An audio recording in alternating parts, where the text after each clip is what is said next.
할렐루야. 아멘. 하나님께서 오늘도 우리 가운데 임하셔서 근은혜 주시리라 믿습니다.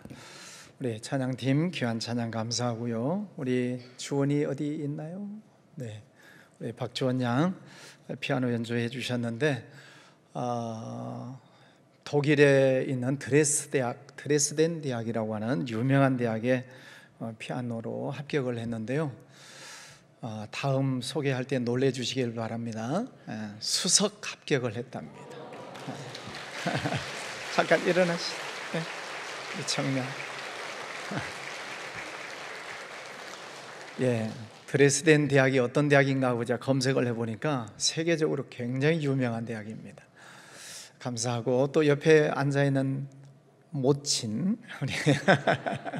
우리 조은선 집사님 늘 우리 찬양대 피아노 반주해 주시고, 또 아빠 어디 계신가요? 딸 때문에 다 부모님 자랑해야지. 아빠 박홍 집사님, 이부? 그러셨구나. 우리 박홍 집사님도 찬양대에서 열심히 봉사하시고 있어서 하나님께서 그 부모님의 찬양을 잘 받으셔서 딸에게 축복해 주신 것 같아요. 할렐루야. 감사합니다. 또 우리 카페에서 봉사하시는 분들, 우리 권사님, 집사님들 많이 계시는데 다 무료로 자원봉사를 하십니다. 그래서 그 수익금을 잘 모아두었다가 우리 학교 장학금도 주게 되는데, 이번에는 인도네시아에 신학교 건물을 짓는데 건축 헌금으로 2천만 원을 또 헌금을 해 주셨습니다. 감사하죠. 사실은 본인들이 수고비를 받지 않고 그것을 다 모아서 이렇게 헌금을 해 주셨습니다. 혹시 봉사하실 분 계시면 우리 카페에 가서 같이 봉사를 해 주시면 감사하겠습니다. 제가 2주 전에 인도 콜카타 지역의 선교 지역을 다녀왔다고 보고에 말씀을 드렸는데, 그 지역을 돌아다니면서 매일매일 들었던 생각이 있습니다. 사진 몇 장 다시 한번 보시면서 말씀을 드리겠습니다. 제가 콜카타라고 하는 지역은 인도에서 세 번째 가는 도시인데, 지금 삶이 그렇습니다. 사람들도 많고 또 차량들도 많고 릭샤라고 하는 것 등등, 그래서 굉장히 시내가 복잡하고 사람도 많고, 저 거리를 매일매일 다니면서 참 답답하다 하는 그런 절망적인 생각이 들었습니다. 제가 사진 한 장을 찍은 사진을 보여드리겠습니다. 좀 잘 찍었으면 좀 반응 좀 있으셔야지. 어느 날 그 겐지스 강가에 오후 늦게 갔는데요, 저 장면이 있어서 사진을 찍었습니다. 저 사진의 제목을 뭐라고 붙이면 좋을까요? 저는 희망이라고 붙였습니다. 작은 쪽배를 타고 가는데 저 안에 무엇을 실었을지는 모르겠어요. 근데 어쨌든 가난하니까 발전기도 없고 그 장대를 가지고 강바닥을 이렇게 밀고 배를 움직여야 되는 그런 가난한 모습 아니겠습니까? 그럼에도 불구하고 뭔가를 실어 나르면서 삶을 살아가려고 하는 애쓰는 모습 속에 저는 희망이 있다, 그래 생각을 했습니다. 사진 한 장을 더 보여드리겠습니다. 어느 학교를 방문을 했는데 그 아이들 마침 점심시간인데 아이들이 바닥에 점심을 이렇게 펼쳐놓고 먹는데, 제가 카메라를 이렇게 댔더니 아이가 이렇게 V자를 그리면서 활짝 웃는 그 미소가 참 해맑고 순수하죠. 네, 아이의 모습 속에 저 사진은 뭐라고 제목을 붙이면 좋을까요? 저는 소망이라고 붙이면 참 좋겠다는 생각을 했습니다. 제가 보았던 콜카타 지역을 다니면서 느꼈던 생각은 늘 절망적이었습니다. 물론 선교 명령을 따라서 그 지역에 갔지만 매일매일 대하는 그 거리와 그 사람들을 보면서 14억이나 되는 저 인구들이 있는 인도 땅에 언제 어떻게 어디 가서 복음을 전해서 저 많은 사람들을 구원할 수 있을까, 참 답답하고 절망적인 생각이 들었습니다. 그런데 그 지역에서 선교하고 있는 선교사님은 소망을 보신 거지요. 저는 절망을 봤는데 선교사님은 소망을 보신 겁니다. 그래서 비민촌에 있는 그 아이들을 데려다가 입히고 시키고 먹이고 키우면서 30년 이상 선교를 하고 계시는데, 지금 여러 학교들을 다녀보면 수백 명의 아이들이 공부를 열심히 하고 있습니다. 물론 신앙교육도 열심히 시키시고 있습니다. 그 전체가 한 5천 명 된다 그랬죠. 그래서 여러분, 저 아이들이 신앙적인 훈련을 받고 또 실력적인 면에서도 열심히 공부를 해서 이제 성인이 되어서 제각각의 역할을 감당해 나간다고 보면, 저 5천 명의 아이들 속에 얼마나 많은 열매들이 숨겨져 있을까요? 사과 한 개 속에는 8개 정도의 씨앗이 있지만 그 씨앗 속에는 수십 개, 수백 개 사과가 있다는 말이 있듯이, 저는 참 부족하게도 절망을 받지만 선교사님은 저 아이들 속에서 소망을 보셔서 저 아이들이 비록 지금은 한두 명 모여서 5천 명이 됐지만 5천 명이 나가서 선교사의 사명을 가지고 나간다면 500만 명이 될지 5천만 명이 될지 알 수 없죠. 여러분, 선교라고 하는 것은 이렇게 귀한 것입니다. 우리나라 100년 전 사진 한번 보시겠어요? 한양 땅의 사진입니다. 여러분도 뉴스를 통해서 또 유튜브를 통해서도 많이 보셨을 거예요. 저건 비록 좀 깨끗한 그런 도시로 나와 있지만은 100년 전 우리나라 한양 땅에도 참 낙후되고 못 살고 소망이 없는 그런 도시였습니다. 100년 전 이 땅에 왔던 선교사님들이 본국에 선교 편지를 보낸 내용들이 있습니다. 그 내용을 요약해서 말씀을 드리면, 이 조선 땅에 왔는데 희망이 없습니다. 여인들의 얼굴은 장옷이라고 하죠. 쓰개 치마에 가리워져서 여인들의 얼굴은 볼 수가 없고, 조선 땅에 살고 있는 사람들의 얼굴에서는 미소를 찾을 수가 없습니다. 하나님께서 왜 저를 이 땅에 보내주셨는지 알 수 없습니다. 그러나 하나님께서 저를 이 땅에 보내주신 그 이유를 알 때까지 저는 복음을 계속 전하겠습니다. 그래서 선교사님들이 이 땅을 떠나지 않고 복음을 전해주셔서 100여 년이 지난 지금 여러분이 우리나라에 얼마나 많은 교회가 세워졌는지, 또 얼마나 많은 국민들이 주님을 믿고 기독교적인 그런 나라가 되었는지를 우리가 알고 있습니다. 또 전쟁이 난 지 70여 년 지났지만 얼마나 우리나라가 잘 살게 되는 나라가 되었는지 하나님의 은혜이고 또 축복인 줄 믿습니다. 오늘 본문 말씀은 이렇게 시작을 합니다. 이새의 줄기에서 한 싹이 나며 그 뿌리에서 한 가지가 나서 결실할 것이요. 줄기에서 싹이 난다. 또 잘려져 버린 그 나무 둥지에서 새로운 가지가 난다. 여러분, 사진을 보시면은 이런 모습 아니겠습니까? 고목에서 새싹이 돋아나는 장면들을 종종 보셨을 거예요. 이새의 줄기에서 싹이 난다. 망해버릴 수밖에 없는 그 이스라엘 민족을 향해서 하나님께서는 메시아 예수 그리스도를 이 땅에 새로운 싹으로 보내주시겠다라고 하는 예언적인 말씀입니다. 이사야 선지자가 말씀을 외치고 있는 시대적 배경은 BC 740년경입니다. 그러나 지금으로부터 약 2700여 년 전으로 거슬러 올라가게 되는 것이죠. 그때 북이스라엘은 우상 숭배를 하고 망하기 직전, BC 722년에 아수르에 의해서 망하게 되니까 망하기 불과 10년, 20년 전쯤 이사야 선지자가 활동을 하고 있습니다. 나라가 망할 때는 모든 것이 무너져 내리기 때문에 망하는 거죠. 그래서 북이스라엘은 아수르에 의해서 망해버리고, BC 586년 남유다도 바벨론에서 멸망을 하게 되는데, 그러니까 북왕조든 남왕조든 다 멸망하기 직전, 바로 그런 때에 이사야 선지자가 나타나서 하나님의 말씀을 전하는 것입니다. 이 나라가 곧 망하게 되었다. 그러니 회개하고 돌아오라는 거지요. 하나님에게로 돌아와라.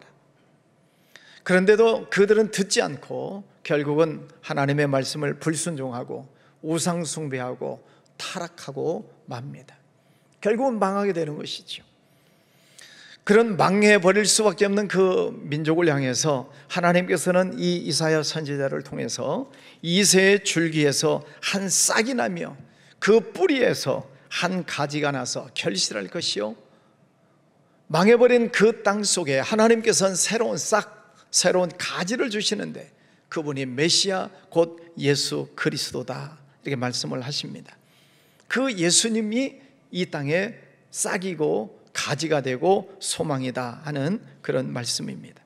오늘 이 본문 말씀을 보면서 세 가지 말씀을 드리려고 합니다. 첫 번째는 예수님은 죽은 줄기에서 새로운 싹으로 오셨다 하는 것입니다. 이스라엘은 왕조가 무너지고 나라가 망하고 백성들은 포로로 끌려갑니다. 사람들이 보기에 소망이 다 끊겨버린 것입니다. 그런데 하나님은 그 이새의 줄기에서 한 싹이 날 것이다 라고 말씀을 하십니다. 그 싹이 곧 예수 그리스도이십니다. 여러분, 우리 사람들의 심리가 참 이상하지요. 힘든 일이 있습니다. 어려운 일이 있습니다. 자기 힘으로 어찌할 수 없는 큰 문제를 당하는 때가 있습니다. 그러면 누군가 옆에 찾아와서 위로를 해주지요. 집사님 힘내세요. 집사님 용기를 가지세요. 내가 기도해 드릴게요. 이처럼 와서 격려해 주는 분들이 있을 것입니다. 그런데 사람들이 그 말에는 그렇게 귀를 기울이지 않아요. 내게 닥쳐져 있는 그 어려운 문제를 보고 낙심하고 좌절한다는 말입니다. 문제가 더 크게 여겨진다는 거예요. 예를 들면 12명의 정탐꾼들이 40일 동안 가나안 땅을 탐지하고 왔습니다. 10명이 부정적인 보고를 하잖아요. 우리는 그 땅에 들어갈 수가 없습니다. 네피림의 후예들, 거인 족속들이 살고 있어서 우리는 들어가자마자 다 죽습니다. 우리는 메뚜기 같습니다. 부정적인 보고를 합니다. 그런데 여호수아와 갈렙 두 사람은 아닙니다. 그 땅은 하나님께서 우리에게 약속해 주신 땅입니다. 젖과 꿀이 흐르는 땅입니다. 들어가십시다. 그들은 우리의 밥입니다. 이렇게 긍정적인 보고를 하지만 백성들은 부정적인 보고의 영향을 더 크게 받습니다. 그래서 그들은 하나님을 원망하고 모세를 원망합니다. 아무리 소망의 말을 해도, 하나님의 말씀을 전해도 부정적인 영향이 더 크다는 것입니다. 오늘 이사야 선지자가 지금 망해가고 있는 그 백성들에게 하나님의 말씀을 전하고 있으면 그 말씀을 듣고 우리가 무슨 죄를 지었는지, 무슨 잘못을 했는지 깨닫고 회개하고 돌이켰으면 얼마나 좋겠습니까? 그런데 그런 선지자의 말을 듣지 않는 것입니다. 그래서 결국은 700년이 지난 다음 망해버리는 것이죠. 그 망해버리는 그 속에 하나님은 다시 새로운 싹을 주시겠다는 그런 약속의 말씀을 주시고 있는 것입니다. 사랑하는 성도 여러분, 하나님의 말씀을 잘 들으시기를 바랍니다. 우리가 살다 보면 때로 원치 않는 문제를 당하는 때가 있습니다. 힘들고 어려운 일들이 있지요. 낙심되고 또 절망할 수밖에 없는 문제들이 있을 수 있습니다. 여러분, 주변에서 도와주는 사람들이 있겠지만은 그렇게 크게 여러분 사람 믿고 의지하지 마세요. 사람이 끝까지 나를 도와주지 않습니다. 친구 잠깐 도울 수는 있겠지만은 책임지지 않습니다. 부모님, 형제자매 어느 정도는 도움이 되겠지만은 부모, 형제자매도 더 이상 안 되면은 손 놓습니다. 세상은 그렇게 나를 도와줄 사람이 없어요. 여러분, 예수 그리스도를 붙잡으시기를 바랍니다. 예수님에게 소망이 있는 것을 믿습니다. 어느 선교사님의 간증을 들었습니다. 70 가까이 되신 선교사님이에요.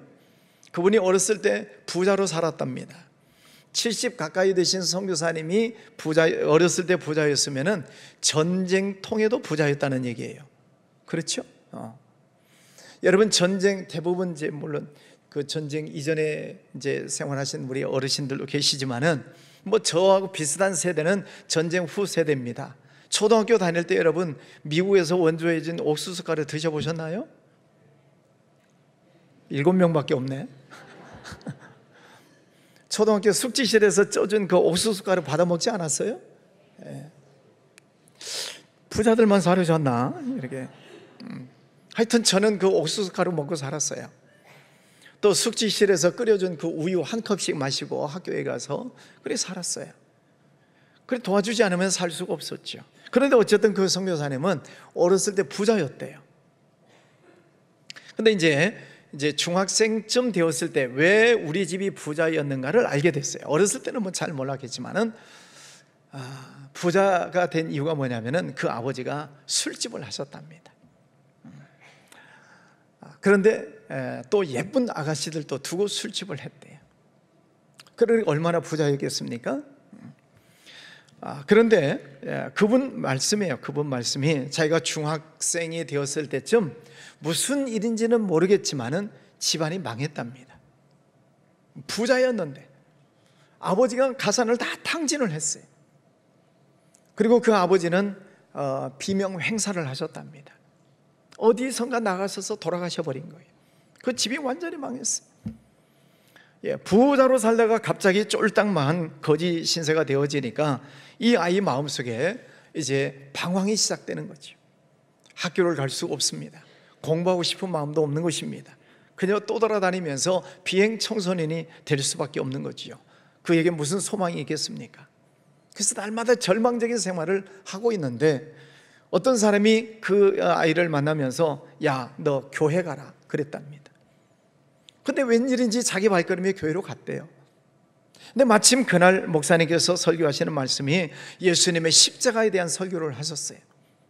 우리는 다 죄인인데 하나님께서 예수님을 보내주셨고 그 예수님이 우리 모든 사람들의 죄를 다 대신 짊어지고 십자가에 죽으셨기 때문에 누구든지 예수님을 믿으면 그 죄가 용서받고 새로운 소망이 있다 하는 그 설교 말씀을 듣는데 처음 듣는 말씀인데도 이 아이 마음속에 울림이 있었는지 폭포수 같은 그런 눈물이 쏟아지면서 그 시간부터 예수님을 믿게 되었다는 것입니다. 절대 절망에 빠질 수밖에 없는 그에게 예수님의 말씀이 들어왔고 그 예수님을 믿는 그 순간부터 이 아이 마음속에 삶이 변화가 되어져서 70세가 된 지금까지도 복음을 전하는 선교사의 활동을 하고 있다는 간증의 말씀을 들었습니다. 사랑하는 성도 여러분, 예수님이 우리의 소망이십니다. 예수님이 우리에게 새싹이 되어주신 줄 믿습니다. 그 예수님을 만나시기를 주의 이름으로 축원합니다.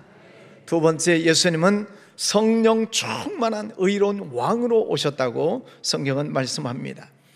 그 위에 여호와의 영, 곧 지혜와 총명의 영이요 모략과 재능의 영이요 지식과 여호와를 경외하는 영이 강림하시리니 그가 여호와를 경외함으로 즐거움을 삼을 것이며, 예수님은 성령이 충만한 왕으로 오셨다라고 말씀합니다. 예수님은 지혜와 총명의 왕이시다.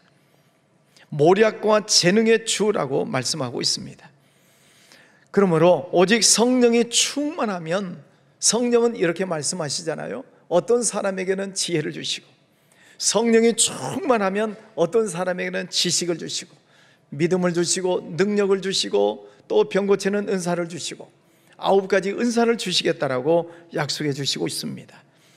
여러분, 우리가 살다 보면 때로 힘들고 어려운 일을 만나는 경우들이 있습니다. 무슨 이유일까요? 여러 가지 이유가 있겠습니다만은 지혜가 없으면 우리의 삶에 힘든 일들이 생겨나게 됩니다. 지혜가 없기 때문에 힘든 거예요. 사람들이 왜 낙심하고 절망을 합니까? 능력이 없으니까 그러는 거예요. 예수님을 믿으면, 성령이 충만하면 하나님께서는 우리 안에 지혜를 주시겠다, 능력을 주시겠다, 믿음을 주시겠다, 이렇게 약속을 해주시고 있습니다. 사랑하는 성도 여러분, 하나님의 말씀을 잘 들으시고 지혜와 총명의 영이신 예수 그리스도를 여러분 마음속에 확실하게 믿으시기를 바랍니다. 이 말씀은 듣지도 않고 믿지도 않고 구하지도 않으면서 절망에 빠져 있는 사람들이 참 많습니다. 예수님을 믿으면 지혜를 주시겠다는데, 예수님을 모시고 살면 능력을 주시겠다는데 왜 이 말씀을 안 믿는가? 그리고 자기 지식으로, 자기 능력으로, 제조로 살아가려고 애를 씁니다. 물론 그것도 중요하겠지만은 그래서 다 되는가 하는 거예요. 안 되는 때가 얼마나 많습니까? 세상 사람들 예수님을 모르기 때문에 그런다 할 수 있습니다. 한 나라가 잘 사는 것도 그렇습니다. 한 나라가 잘 사는 것도 국방력, 군사력, 경제력이 좋아서 잘 사는 문제가 있겠지만은, 그러나 그 속에 예수 그리스도의 은혜가 없으면은 이루어질 수가 없습니다. 여러분, 요즘 주변 나라들을 보면은 뭐 베네수엘라, 아르헨티나, 그리스 다 잘 살던 그런 나라들이었습니다. 지금 폭동들이 많이 일어나고 있어요. 뭐 그저기도 뭐 네팔, 뭐 인도네시아, 하여튼 폭동들이 막 일어나요. 망하고 싶은 나라가 어디 있겠어요? 인도도 한때 잘 사는 나라였답니다. 중국보다, 일본보다 더 잘 사는 때가 있었어요. 그런데 총리 한 명의 정책을 잘못 세우니까 무식한 사람들, 가난한 사람들은 무시해버리고 학교를 세우지 않고 가르치지 않는 것입니다. 그리고 똑똑한 아이들만 데려다가 키우겠다. 그래서 인도 공과대학, 유명한 대학입니다. IIT라고 하는 유명한 공과대학을 세워놓고 똑똑한 아이들만 키우는 거예요. 그래서 세계적으로 똑똑한 사람들이 많이 나왔어요. 그래가지고만 나라가 잘 사는 건가요? 아니잖아요. 하층면에 있는 서민들이 공부를 해야, 글씨를 읽어야, 무슨 제조업을 해도, 무슨 기술을 배워도 글씨를 알아야 기술을 배우고 공장을 돌리고 그러지 않겠습니까? 그런데 가르치지를 않았으니까 문맹률이 70%, 80%. 그러니 그 나라가 망할 수밖에 없는 거지요. 그 총리 한 명의 잘못된 정책이 70년째 그 나라를 못 살게 만들고 있는 것입니다. 지혜가 없으면 그 14억 인구, 땅덩어리가 얼마나 큽니까? 안 되는 거예요. 지혜롭지 못하면 고생하는 것입니다. 그런데 예수님은 지혜와 총명의 왕으로 오셨다는 거예요. 그 예수님이 어디 계십니까? 우리 마음속에 계시죠? 여러분, 예수님 믿습니까? 예수님을 나의 구주로 영접하셨습니까? 확실하게 믿으셔야죠. 지혜와 총명의 영이신 그 예수님이 내 안에 들어오셨다는 것을 여러분 믿으시기를 바랍니다. 그러면 주님, 나에게 지혜를 주세요, 나에게 능력을 주세요 라고 우리가 기도해야지요. 왜? 지혜와 총명의 영이신 예수님 내 안에 계시다고 하니까 그 말씀을 믿으면 우리가 주님 앞에 지혜를 구해야 되지 않겠습니까? 여러분, 생활 속에 때로 힘들고 어려운 문제들이 생기죠. 왜 없겠습니까? 그러나 그 문제를 내 머리로만 가지고 풀려고 하지 마시고 주님 앞에 나와서 기도하시고, 주님, 저에게 지혜를 주세요. 어떻게 이 문제를 풀어갈까요?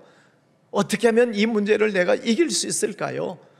주님 앞에서 엎드려 구하시면 주님께서 주시지 않겠습니까? 내 속에까지 들어오신 예수님께서 우리가 구하는 기도를 들어주시지 않겠습니까? 인도에 가니까 빅토리아 여왕을 기념하는 기념관 메모리얼이 있었습니다. 빅토리아 여왕은 1800년 후반에서 1900년대까지 다스렸던 64년 동안 재위를 했던 여왕이에요. 이 여왕이 예수님을 잘 믿었어요. 성경 말씀을 열심히 읽었어요. 어느 날 그가 이런 기도를 했답니다. 하나님, 제가 왕이 된다면 예수님 왕되심을 증거하는 왕이 되기를 원합니다. 예수님을 증거하는 삶을 살겠습니다. 그래서 그는 신앙생활을 열심히 하면서 기도를 열심히 했습니다. 그 여왕의 몸으로 대영 제국을 이뤘지 않습니까? 강력한 영국을 건설했습니다. 과학기술, 산업 발전하고 철도가 발달을 하고 의회 민주주의가 시작이 되고, 비록 여성의 몸이지만은 하나님께서 주시는 그 은혜를 가지고 그 나라를 통치할 때에 대영 제국을 건설했다는 것입니다. 여러분, 예수님을 우리 마음속에 구주로 영접할 때 주님께서 우리에게 지혜를 주시고 능력을 주실 줄 믿습니다. 나는 지금 누구의 통치를 받고 있는가? 세상 권력의 통치를 받고 있는가? 아니면은 예수님의 통치를 받고 있는가? 예수님을 나의 왕으로 모셔드리고 있는가? 그 예수님의 내 삶을 지배하고 계시는가? 우리 자신을 한번 돌아보아야 됩니다. 여러분, 찬송가 38장 있습니다. 예수 우리 왕이여 찬양을 부르시면서 예수님의 나의 왕 되심을 다시 한번 고백하는 시간이 되면 좋겠습니다. 예수 우리 왕이여 이곳에 오셔서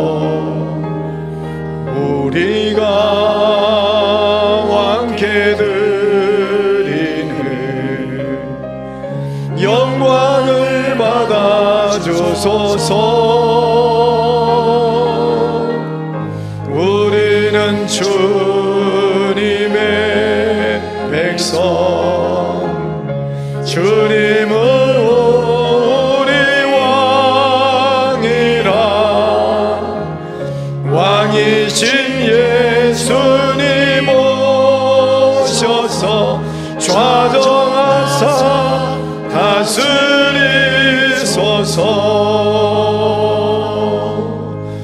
예수 우리 주시여, 이곳에 오셔서 우리가 주께 드리는 찬양을 받아주소서. 우리는 주님의 종들, 주님은 우리 주시라. 주 대신 예수님 오셔서 이 찬양을 받아주소서.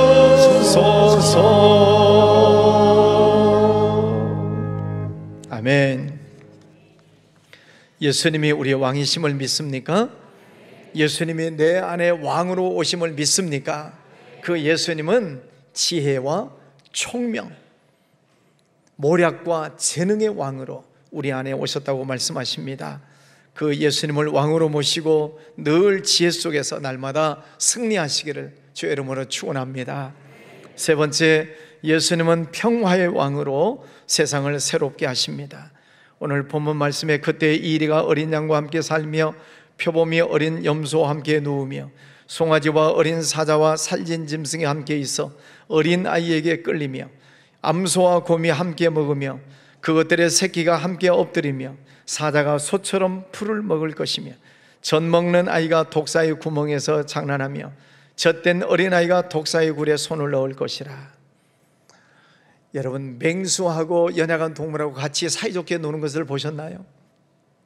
어린아이가 독사의 굴 속에 손을 집어넣고 노는 것을 보셨나요? 비유적인 말씀이죠. 주님이 오시면 평화가 이루어진다는 것입니다. 예수님이 우리 안에 오시면 하나님의 나라가 이루어진다는 것입니다.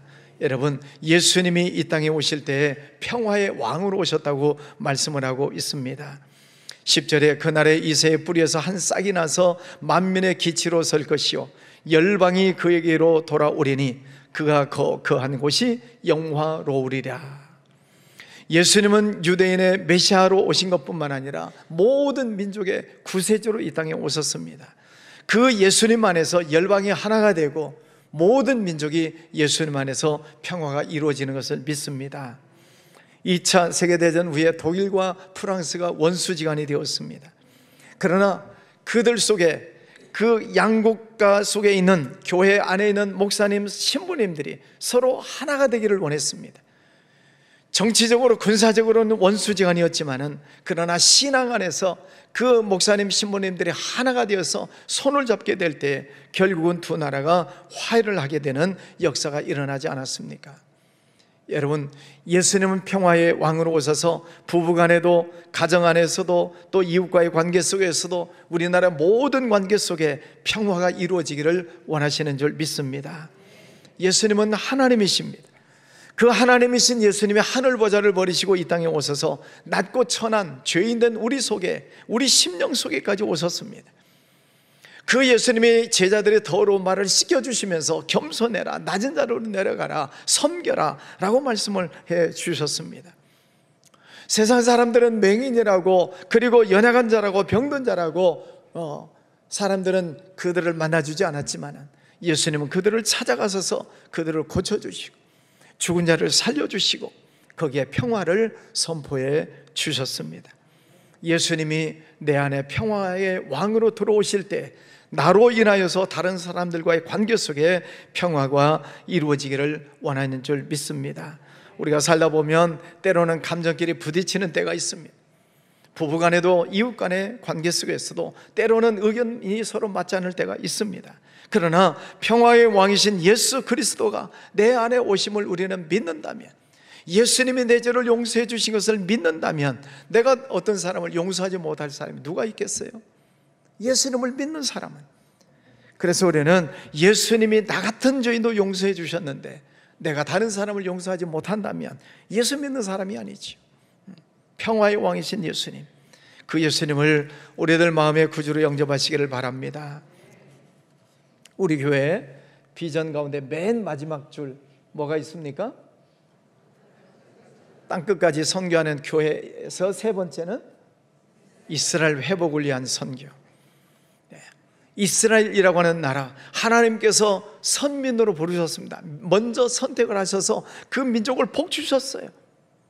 그런데 그들이 하나님의 명령을 어기고 예수 그리스도를 십자가에 죽이는 엄청난 죄를 지었습니다. 그런데 성경에서는 말씀하고 있어요. 그러나 그 속에 하나님께서는 새로운 싹을 주시겠다, 메시아를 보내주시겠다. 그들이 이제는 예수님을 십자가에 못 박여 죽인 그 죄를 이제는 회개해야 됩니다. 그것을 위해서 전 세계 모든 선교사들이 이스라엘 회복을 위해서 선교하고 있죠.